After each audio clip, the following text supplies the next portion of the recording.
Welcome back to Prediction Center, our weekly predictions on most everything. Starting with football, made its way to hockey, and now best time of the year, NHL Playoffs, the most exciting thing in sports. I don't care if you're Canadian or not. This is the best playoff format that I know of. Yeah, absolutely.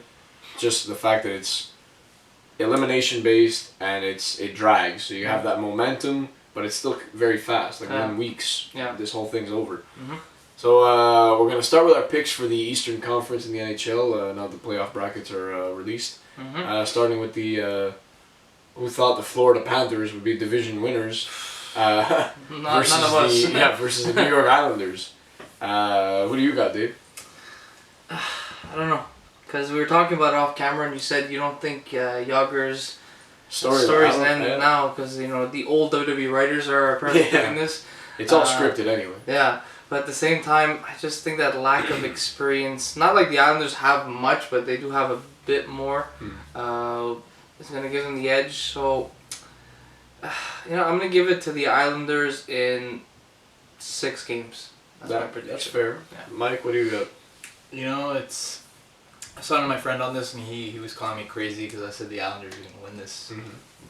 I'm still going to stick with the Islanders, but the more I think about it, the more it's going to be a really good matchup. I think it's going to be a very underrated playoff matchup. I think Islanders have great depth, probably the best fourth line in hockey, to be honest. Score, hit, they can do everything. You have Tavares. And they have that's the X factor. Right? Johnny T, man. Yeah, he's a fourth liner. John Taves. He's honestly the X factor this year. So if he produces, I don't think the Panthers could contain a guy of that caliber. I'm gonna go off the thing and say how many games? Oh, sorry, I'm gonna pick them in 7. 7 games. Wow. It's gonna go the distance. Islanders in 7. Okay. I'm torn because the Islanders have more playoff experience as a group.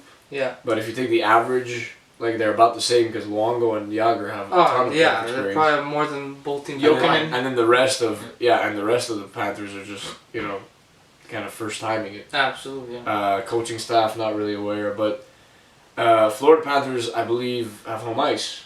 Yep. And that could be big. Because Florida has been, this is their best season ever. Yep. And they're playing the Islanders who are good, but I don't know, there's something about, like I said, that momentum they might have, it might have an impact. I don't want to be one of those bandwagoners that are just saying Florida because of Yager.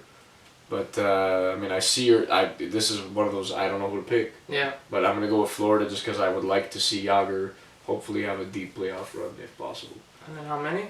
I'm gonna pick Florida in probably. I was gonna say 5, but I'm actually saying distance 7. Yeah, 7. Wow. They're a good matchup, and it could go either way. All right. So I'm gonna go with that. So let's see what happens in the next matchup. So next up in the Eastern Conference, we have the Tampa Bay Lightning. Heading against the Detroit Red Wings. 25 straight years of making the playoffs. Quarter century of postseason appearances. Older than us. Yeah, it's older than us. That's crazy. This is the real streak. Undertaker's streak is over. This is the new streak to beat. Yeah, absolutely. In life. And Yzerman facing his old team again. Yep. Even though he's going to be out there watching, not playing. So who do you guys have for this one? Well, last time Tampa Bay won. Yep. And we know how that finished. Chicago had a great time beating them in the Stanley Cup Finals. Fantastic time. I call it the irrelevant cup because a lot of people just figured, but just give it to them. Absolutely. Especially when Bishop and Johnson are. Yeah, it was. No other team gets injuries. Easy pickings. Anyway, I'm gonna pick Detroit just because I want Detroit to win. I have no other reason besides the fact Tampa's a little beat up, and Detroit is kind of. They seem to have willed themselves into the playoffs. They were in the wild card discussion for a while, and then they said we gotta get in, and they did. Yeah. And plus Dylan Larkin, I just love that kid. Just watching him play is just mind blowing. Yeah. So I'm gonna go with Detroit. And how many? I'm gonna pick him in 6. 6. Okay, that's fair. Michael. It's really tough because Stralman. I think Bishop might be out for the majority of the series, and obviously Stamkos is out, and Johnson might be out for a couple games. So it's really tough to really say that the Lightning are gonna win, but I think that Detroit is really. I'm not trying to knock on them. They're a great team. 25 years is I don't think any team has ever done that. They're not at their elite level. But they lack speed, I think, in their team. Besides, they got a couple players. So I think that's going to play a huge factor. I think like the Lightning are just one of the fastest teams in the league, so I think that's going to really kill them. I'm going to go Lightning in 6. Okay, fair. For me, I said if the Lightning could slip past the first round and get all these guys back fully healthy, they can make some noise, maybe go even back to the finals. But Detroit is a team that, like you said, they slipped in. They feel hungry. They look hungry. Not the easiest season for them, but the first without Babcock quite a bit. Datsuk said he's retiring. Yeah. You know, all these guys are getting up there in age. Mrazek had a great year. Yeah. Took the starting job from Jimmy Howard officially. I'm going to give it to the Red Wings. They have a lot of good young players, and I feel like the injuries are going to catch up to the Lightning. And who's the Greek guy? Athanasiou. That guy is a beast. Andreas, exactly. Do it for us. I'm going to pick Red Wings in 6. Cool. See what happens in the next matchup. Next matchup is the Eastern Conference dominating Washington Capitals versus the barely got in on a almost technicality Flyers. Yeah. They really snuck in on the last, basically on their last game of the season. Yeah. Capitals, of course, the real powerhouses of the East. Yeah. Flyers, just a lot of people didn't even think they were going to make the playoffs. No. Even at the end of the season, let alone the beginning of the season. Yeah. So, who do you got, dude? Well, I will start off by saying this. The city of Philadelphia and Washington don't like each other. Mm-hmm. I know that from a football standpoint. NFC East rivalry, and I'm pretty sure the fans are going to remember this and get really loud and try and shake up the away team whenever they come to their building. That being said, Flyers have what's his name, Gosper. Mm-hmm. He's Gostisbehere, excuse me. He's great. Giroux's a beast, obviously, but that's about it with that team. That's as far as it goes. That's the roster. Yeah, they had a bit of a good run at the end to make the playoffs. It took Boston to completely collapse against Ottawa for that to happen. They were leading. They were leading the Atlantic like 2.5 weeks ago. Yeah, that's crazy.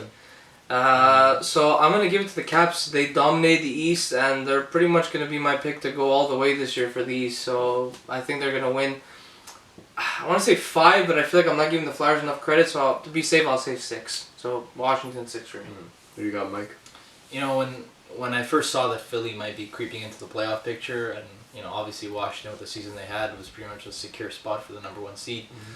So I was just like, man, if Philly comes in and plays Washington, Philly is that team that no matter where, like, I feel like they play better when they have a worse team and when they're a lower seed. Like, for some reason, it just happens. So I don't know. Like, it's a tough I guess matchup for Washington. They have a ton of pressure going into it. Philly has nothing going into it. Yeah. Their owner just passed away, and I mean they have a lot of motivation going into this, and they're a really hot team. So it's really dangerous for the Capitals. Like, really dangerous series, but I'm still going with the Caps. I still think if the Caps, if they take the first game, then all that goes to bed, and they can focus on just playing their game. But if they don't, man, if Philly steals one, exactly. If Philly steals one in Washington, that might change the tide. But that spells cracking the dam. Exactly. But the Capitals, I think, are well built enough at least for a second round berth. How many games? Oh, sorry. I'm gonna pick Washington actually in 7. I don't think it's gonna be 6 or 5. I think it's gonna be a really close back and forth series. I think them in 7 as well. Washington in 7. Yeah, I don't see this matchup that way. I see Philly as like a true underdog, but not in like they'll rise up and play well. I see them as like they're gonna bow out early. I think that they could either like get swept. It's either gonna be like a sweep, or it's going to be 7 games. I hope I'm wrong, because I fell in love with the city of Philadelphia when we went there, and obviously I'm a huge Eagles fan, so I hope they do well, but it's kind of hard against the East dominating Capitals. Yeah. So we'll see what happens. On to the next one. So next up, we got another battle of some division rivals. We got the Pittsburgh Penguins and the New York Rangers. Interesting matchup. Who do you guys have? Playoff rivalry recently where New York had to come back against Pittsburgh to make it to the Cup Finals to lose to the eventual champs. But Pittsburgh had a rough go at it when Crosby was on his dry spell, and he really woke up. And they have these intense playmakers, these game-changing players on their team: Crosby, Malkin, That's it. No, Letang was just a great defenseman. Malkin is not going to play in the first round. In the first round? He's hurt? Yeah. But it's always been the second second line of Bonino, Hagelin, and I think Kessel is I think it's like the hottest line in the league. Oh yeah, it's true. Kessel. That's the replacement. That's the thing. Okay. So that being said, they're getting hot at the right time. The Rangers, I find they kind of got stale. They've been good, but they haven't made any real noise. Their time has run out. Yeah, and they this is their idea of getting better was adding Eric Stahl, who's on the absolute decline. Like, I must say that. Yeah. So I'm going with Pittsburgh in again probably 7 games. I think New York grabs a lead in the series, and Pittsburgh comes back and surprises people. Kessel probably goes for a jog on the treadmill and finally gets some legs. Yeah, there's that big McDonald's in Times Square. So that's true. It might be a distraction. Yeah. Might be dipping his nuggets in honey there. But yeah, I'm going Pittsburgh in 7. What do you got, Mike? Yeah, you pretty much touched nugget. Yeah. You pretty much touched on every point. Pittsburgh. If you said if you asked me this like halfway through the season, I would have said New York. I would have said New York right away. But Pittsburgh has done some great trading. They got Daly from Chicago. She wasn't really working out there, so they traded him there. They shipped him out of town. Just get Blackhawks. And so they got him. He's really fit in well. Obviously, Crosby has been playing really well. And really, like I said before, Bonino, Hagelin, and Kessel have been really clicking. So the loss of Malkin hasn't really affected them that much. Imagine if he comes back. Exactly. So, I mean, it's not going to be until round 2 if they make it, but I really think that the Rangers' time is up. I think that they're going to be kind of like the new, New York Islanders. No, but I think they're going to be the next San Jose Sharks, whereas they get past one round, and everybody knows they're extremely talented, but there's just something lacking there. Nobody wants to be the Sharks. Yeah, so how many? And 6. Pittsburgh and 6? Pittsburgh and 6. Okay. I'm going to disagree with you guys. I feel Pittsburgh is a good team, but history recently says they only do well against the Ottawa Senators in the playoffs. That is true. Minus 10 years ago when we went to the Stanley Cup final. Well, 9 years ago. But that being said, this year's a bit different. Crosby did start off really bad, and now he's up for the Hart. He had a great second half. Yeah. But I'm still going to stick with the Rangers. I think Lundqvist, Mark Stahl, McDonough, all these guys, they know what to do. Eric Stahl, say what you want about him, but the guy is a cup champ, and he is a leader, regardless of his decline in points. So I'm going to give it to the Rangers in, I'll say 7 as well, because I think Pittsburgh is going to play it up. But again, Pittsburgh doesn't have their starting goalie, Marc-Andre Fleury. Yeah. That might play a factor going into the playoffs. So Rangers in 7. Cool. We'll see what happens in the Western Conference now. Now we're starting the Western Conference predictions. So the first matchup is the white-hot Dallas Stars scoring extraordinaire team versus the Minnesota Wild, who have retooled recently, and they've been steadily getting better. Yeah. I can say that. So who do you have, Dave? Well, there's not much really going on. Dallas is going so great right now. WrestleMania was a disappointment. The Cowboys, we all know, are a huge joke. Yeah. No offense to anyone in Dallas. The city's beautiful, but everything else going around it, Mavericks aren't that great either. Mavericks are slipping a bit. Yeah. But the Stars, you guys got some real stars there. Spezza scored 30 goals, and no one's even talking about it. Jamie Benn, he had 43 goals or something like that. They acquired Patrick Sharp in the offseason. Sharpie, Oduya, got in some Blackhawks, like we said. And Seguin, that guy's an animal. He's one of the best players. But goaltending with them is a big problem. And Minnesota, though, weird team. They're hot when they're hot, and they're really ice cold when they're cold. But ever since they fired their coach, which I've been saying for years, they've been doing pretty decent. But I think the Stars are just going to be way too much for them to handle. Lindy Ruff knows what it takes to win a cup. And I say Stars in 5. Interesting point, though, is that they fired their coach, the Wild. And when you fire coaches, you win cups. Pittsburgh fired Terrier, brought in a new guy, won the cup. Ottawa didn't win but they did a year. That's true. Yeah, they had a whole year, but I mean, it's one of those things. They fired him halfway through the year. No, Terrier was like 4 games in. No, it wasn't. Yeah, it was. You sure? Yeah, I'm pretty sure it was early on. Quick Google search. We'll find out in the next one whether it happens. We'll let you know. But anyway, that could that could be one of those things where it's like, they fired the guy and then he's at home just drinking himself to death so his team win, you know. Mikey O. Mikey Yeo. Yo. But I think Dubnyk in goal is really good, but they just don't have enough depth. I mean, when you do line by line, the first line of Dallas is going to steamroll the first line of Minnesota. I think the second line of Dallas is going to way overpower their second line. So the matchups that you can get at home if you're Dallas are amazing. Yeah. So I'm going to have to pick Dallas in this one, and probably I would say 5 games. Yeah. That's what I'm going to take.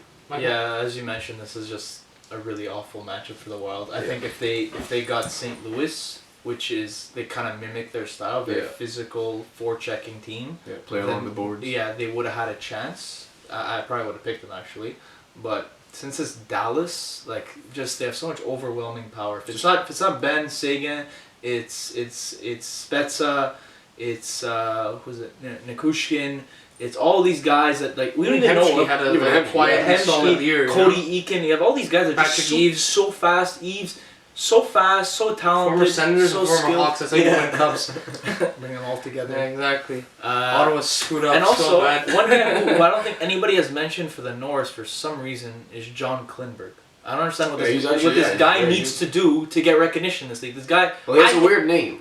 Yeah. No one likes weird names. Anyways, back to the matchup. Point is that Dallas is just too overwhelming. It's a terrible matchup for a relatively slow Minnesota Wild team. So I'm gonna pick them in 6. Can I say Dallas this? in 6? Dallas in 6. As a final note, teams like Anaheim won the cup after changing their logo. Teams like Colorado, when they moved, won the cup. This happens sometimes. So Dallas did a major logo change. But LA won the cup when they changed. Yeah, there you go. This is one of those things where you gotta say. But Lightning didn't. Pittsburgh didn't. Okay, yeah. Nashville didn't. Yeah, but Sharks didn't. But Tampa doesn't have quite as deep a team. The Sharks are the Sharks. You know what I mean? Like these the Sharks are the Sharks. I'm basically saying like I'm right if I'm right, and I'm wrong if I'm wrong. Okay. But we'll just remember that. Remember. On to the next matchup. So next up, the champions of the world. Yeah. Woo! Woo! Chicago Blackhawks, baby, going into St. Louis to face the Blues. The St. Louis Blues when they go into the madhouse because they're gonna get booed out of Chicago. They don't need to get booed. So yeah, Chicago versus Blues. Who do you guys have? Chicago 5 games. Michael.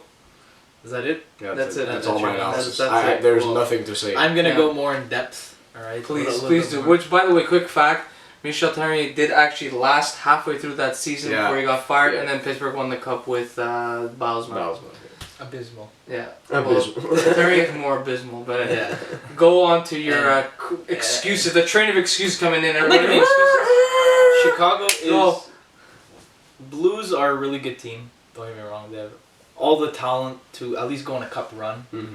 But like I said, they just lack the mental fortitude. I don't think in that conference this year. I don't think they have. No. They don't have a. I don't think against like this is like the worst possible matchup that they have because the Blues, they really do well against teams like Nashville, Predators. Sorry, I'm choking a little bit. The Kings, Minnesota. Minnesota, they do okay, but like against a team that's based off speed and just pure skill, they really struggle a lot, and especially against the Blackhawks. I'm telling you, they're gonna go out to an early lead, 2-0 series Blues, 1-0 leading in Game 2, and the Blackhawks are pretty much gonna do, I hate to say it, as they always do, which they come back, whether it's from luck or skill or whatever it is. Andrew Luck plays for the Chicago Blackhawks. I did not know that, bro. He's the equipment staff. Amish equipment staff. Yeah, exactly. Okay, what's your prediction? Anyways, thanks for rudely interrupting me. Anyways, Blackhawks and 6. There you go. No one's saying an 8. You know, no one's saying 9 games, 10 games. It's discriminatory. So Hawks and 6, Hawks and 5. What do you got? Hawks and 5. Yeah, we're of like minds. Yeah. You guys are... I really think, like you said, St. Louis takes like the first What game. depth do the Blackhawks have? What do they have? I don't know, Michael. They have the most perfectly built hockey team ever. Maybe that's what they have. Their fourth liners are fourth liners. Their best player is playing better than ever. The first American born to ever win the art. I don't care. Their defense has a lack of depth. They have 3 main freaking Yeah, but Keith Chalmerson and yet they won 3 cups with them. No, they had Oduya. They had St. Louis. They just called up Rundblad, by the way. St. Louis has even more defensive problems because all the defensemen want to join the rush. No, not really. They don't have a real. He's a very strong and a hater. I'm not a hater. We're moving on to his team next, so he can really get into depth about that one. Yeah, let's let it happen. Hawks are gonna win the cup next match. All right, so next up we got my Nashville Predators kicking off against the Anaheim Ducks. Mm-hmm. What do you guys got?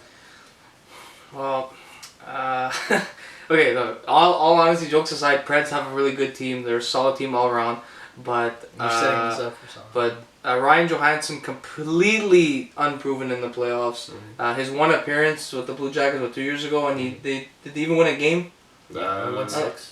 Went to 6? I thought they got swept. He had, I think, 7 points in 6 games. Oh, okay, so then maybe he's slightly proven. Okay. But he is unproven, But, I will agree with you know, new team, blah, blah, whatever. James Neal, in my opinion, is the biggest joke of a 30-goal scorer on the planet. The guy is a diver, he's a complainer, and he's cheap. He's constantly slashing people, and he doesn't perform in the playoffs. Say what you want. He has 1 game-winning goal in like 9 years in the league, and this is a sniper, people. Okay? This is a sniper.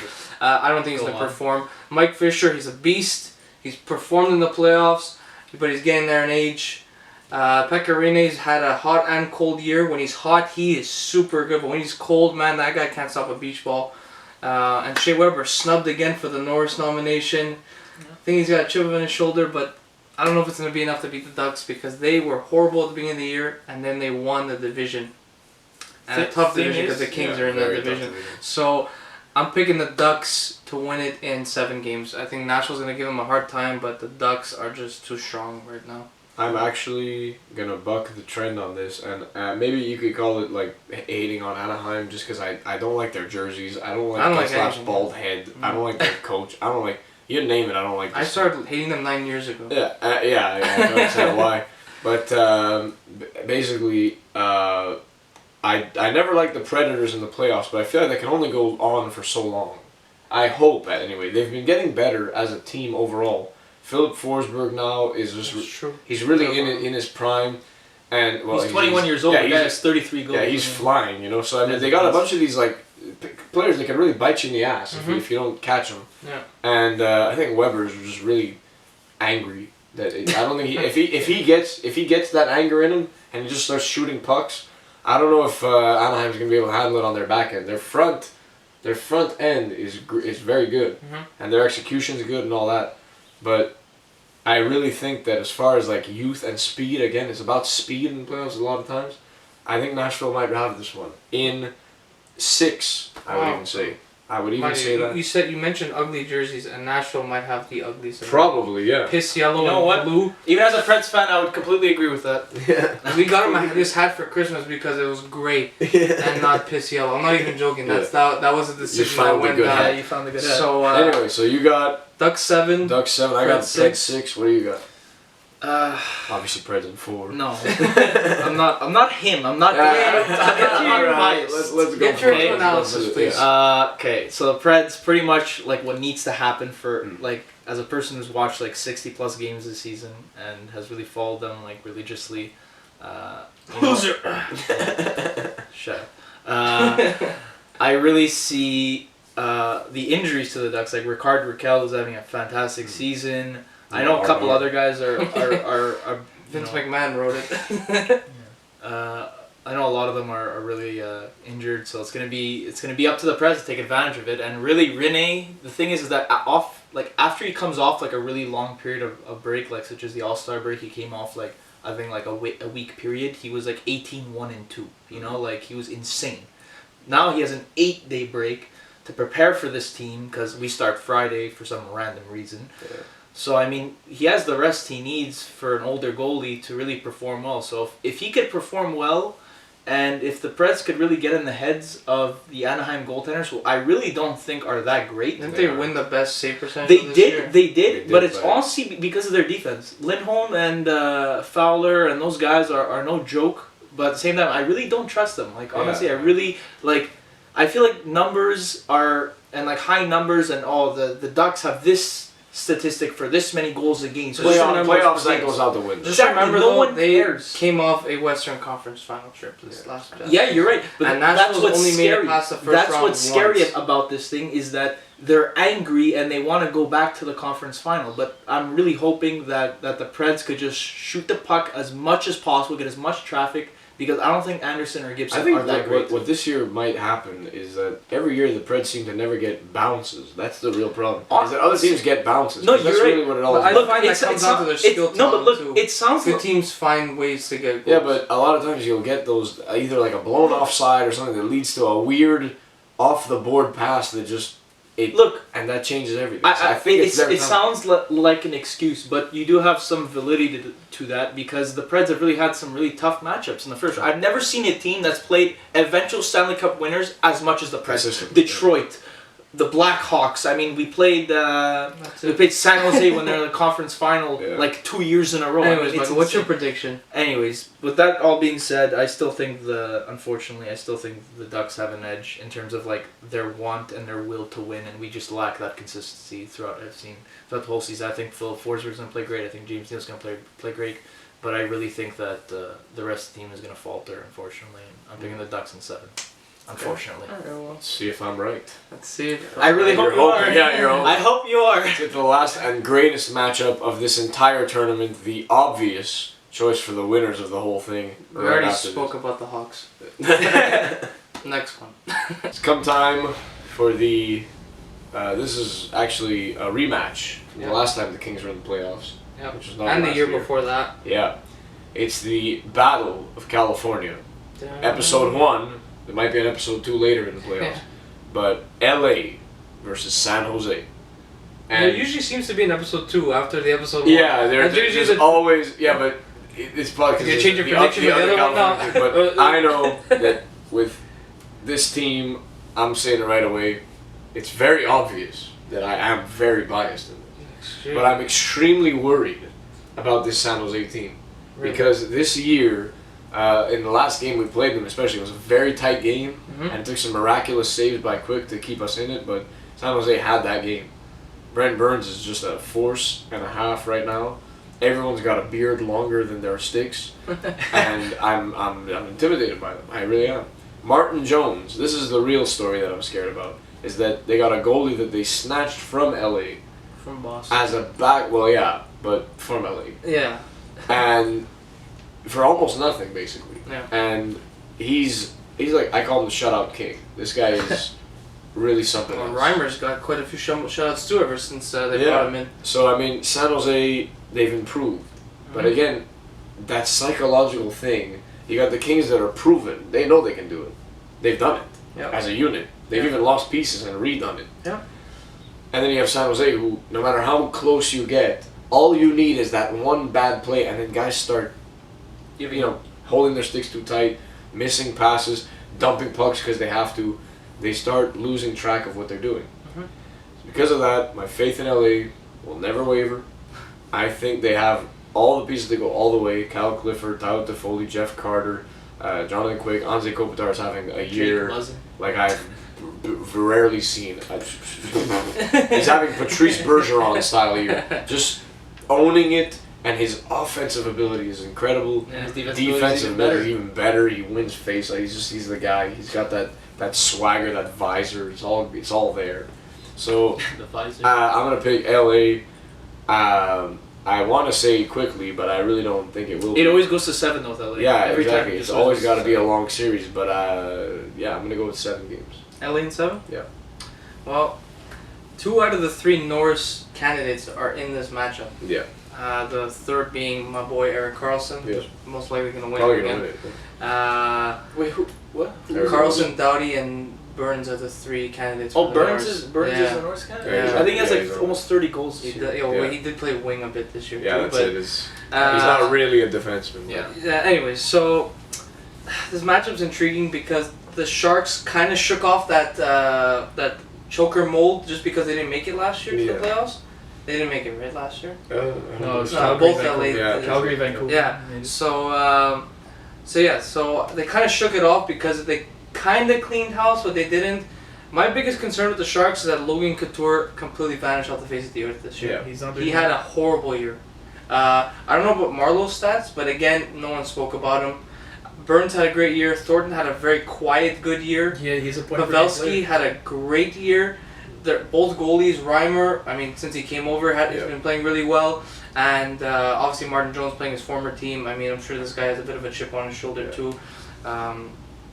But LA, man, I keep saying it, Chicago and LA are, in my opinion, we had a big conversation about it this morning between me and Michael, they're built to win the cup. They're built for longevity. They're not built to play 82 games like every other team. Don't forget, LA also added Lucic, LeCavalier, and Shen. Yeah. That's adding to a Stanley Cup. And we all know what happens when LA trades for former Philadelphia former Flyers. Yeah. They win cups. That's the formula. Get ready, Wayne Simmons. You're on your way next year. But I don't know. LA's just too strong. I think they're gonna go to the West Final versus Chicago. Yeah. Excuse me, and I think they're gonna win this one in I'll say 6. I think as much as they like to take it far, I think LA just they turned it on this year. They there was no usually when they win the cup they're always like 8 seeds. They 7 tied. seeds. This was their second best season in franchise history. Yeah, and this they last year missing the playoffs I think really stung them really hard. That's why I'm wearing the Sting shirt. And but yeah, I'm gonna go LA in 6. I think it's an obvious choice. LA's gonna win. I think it's just more picking how many games is a tough one. I wouldn't say obvious, but it's definitely my choice. But who you got, Mike? You guys pretty much covered all the points, but like I said, just cover them again. I will. Maybe we know you will. The Sharks, as we know, we're all wearing white and black shirts. Yeah. Oh, mine's gray. Well, it's like a off-white. Shades of. Anyways. San Jose is a team that, as we know, are chokers in the past, but they've really, I think, honestly, like, with 60 games left, and we kind of saw how the playoff picture is going to be a little bit, in my head, I was kind of like, and I was even talking about this with one of my friends, I'm like, San Jose might be that team that just, like... Nobody thinks we'll do. Nobody even knows they're in the playoffs anymore, because no one's paying attention to them. Yeah, but it's San Jose. It's everybody says it's San Jose, really but I think the reason why they choked in the past is because of the overwhelming expectations this team has. They're going to go to the conference final. They're going to win the cup. Every year there's at least one analyst saying they're going to win the cup. They're going to finally do it. They're kind of the There's Blues an analyst now. in Toronto saying it. They're all the way on the West Coast on a beach. You think they care? Yes. They don't Pressure watch gets hockey night in Canada. No, but it's not hockey. It's internet and stuff like that. Anyways, point is that they have pressure, okay? They're still the Sharks, but they need to prove that otherwise. But they, like you said, they added guys who know how to win. Yeah. Martin Jones. They're playing well, playing under the radar. That's the key. That's the thing that's dangerous about this series for LA. Major key. Exactly. But with that being said, LA is still my pick to win the Stanley Cup. I'm not gonna turn away from it. I think that they're unfortunately, like them in Chicago. No matter what the score is, whether they're down 3-0, 4-0, 5-0, every fan on the opposing side, and I've experienced it, knows that this team's going to come back, regardless of who the teams are. It's really annoying. Last time they won the cup, when they were down in 2 games, and they still came back in those 2 games. It's ridiculous. Like, I don't know, like, what do you do as a team? Do you just push it more or enforce mistakes? Or, like, it gets in your head type of thing, like, you're up, and you're glad that you're up, and you've made your due diligence to be up. You're doing all the right things, and it's still not. And it's still not working. It like gets in your head as a team. So it's really dangerous when you play teams like Chicago and LA. And LA is unfortunately one of those teams, and I really think that they're gonna do it this year. And how many? This series they're gonna take it, and like I said, you need to follow the trend. They need to make the road hard for themselves. So that's 7 or 7 games for the LA Kings. 7. Reading into Triple everything. 7s. It's lucky. I said 6. Dang it! I said 6. Oh, you ruined the whole thing. Oh no, but anyway. Fun fact though, as much as you're wearing your Kings gear and I was happy about the Hawks, you're actually the only person here with your actual team in the playoffs. I find it really funny. Yeah. Habs are Montreal is dead. Yeah. Forget it. Yeah, but fun fact, I watched like 6 times more LA games than Montreal games this season. I watched like 10. It's just it's a different ball game. Yeah. But another player we didn't mention, Dustin Brown of the LA Kings. That's true. We didn't even bring him up. He's the captain. But he's just like a shoo-in for me. Like I don't even need to talk about him. He'll wear down a whole line. Yeah. Honestly. He'll just hit somebody. Chicago and LA are built to play. They're built to 100 games a year. But they wear you down, and they will run around you. Absolutely. But, like, they're built for longevity. The thing that we're talking about, and sorry if I'm going on a bit of a tangent. You are 100% every series you have. That's fine. Okay, whatever. But anyways, point is that like you argue that LA and Chicago are built for longevity. Absolutely, but I think the real key is as I mentioned, is the mental factor behind these teams. They no matter what the score is, they know they're gonna win. They know if it's 5-0, if it's 5-0 in the third period. Prediction center. If San Jose is up 4-0 at the beginning of the third period and LA gets an early goal within the first 2 minutes, I'm telling you, LA is winning that game because they have the mental capacity to never give up. I feel like the Rangers have an edge because they've gone far. The Rangers let go of a lot of their leaders, like St. Louis and all the guys that maybe made that difference. That's why I don't believe it. I have to see it before I believe it. Exactly. Like LA, Chicago, we know it's going to happen. Yeah, just out of nowhere. Anyways, okay, so 7, 6. You know what? Now you got me thinking about it, I might change it. It needs to go to 7. I'm saying LA 6. You know what though? I actually had a thought. I just remembered it again. When Ottawa went to the Cup final in 07, we were known as the chokers of the league. We'd always lose to Toronto. We went to one East final. We lost to New Jersey when they won the Cup in 04. And then we just went on this tear. We beat every team in 5, and then we lost in 5 to the Ducks. Maybe the Sharks do this. Because Ottawa lost every year, and then we shook it up. And we got Heatley, Spez, and Alfie were playing like crazy. We got Comrie, new faces. Maybe San Jose Emery took over. Lalim left. All of a sudden, boom, we're in the Stanley Cup final. Maybe San Jose could do something like that this year. Maybe San Jose jobs to Washington. They give Ovechkin a cup so they can market him. Maybe. It's scripted. I could see that San Jose Washington final. I could see that. Listen, okay. At one point, we all forget though that LA at one point were the biggest chokers in the league. Yeah. In 2010, 2011, 2009, biggest choke. Okay, not the biggest, but one of the biggest chokers in the league. No one cared about LA. They weren't chokers. All of a sudden, they didn't make the playoffs. When they did, they lost in the first round every time. Every time they made it like twice. And they lost in like to their rival, the San Jose Sharks. They were jokes. You're reading too much into that. No, at one point every team is like this, and it makes it dangerous for LA. But they're still gonna. It's different because LA built their team through the draft, just like Chicago did. Whereas teams like San Jose got in the free agents, they brought in the Joe Thorntons, they brought in these guys. I'll say this to end it off. LA, every position is filled. Just like Chicago. That's all I'm saying. Every position is filled, and the coaching is A1. Just like Chicago. So, that being said, that's been our predictions. Sorry for the rambling. Hopefully 100% right on everything. We'll get back to you next week with the second round predictions. Not next week. Yeah, within the next couple of weeks. Yeah, whenever it finishes, we'll upload a new one. Yeah. And it hopefully won't be as long. So less matchups, so probably, but anyways. Yeah. See you next time on Prediction Center, 3-sided box.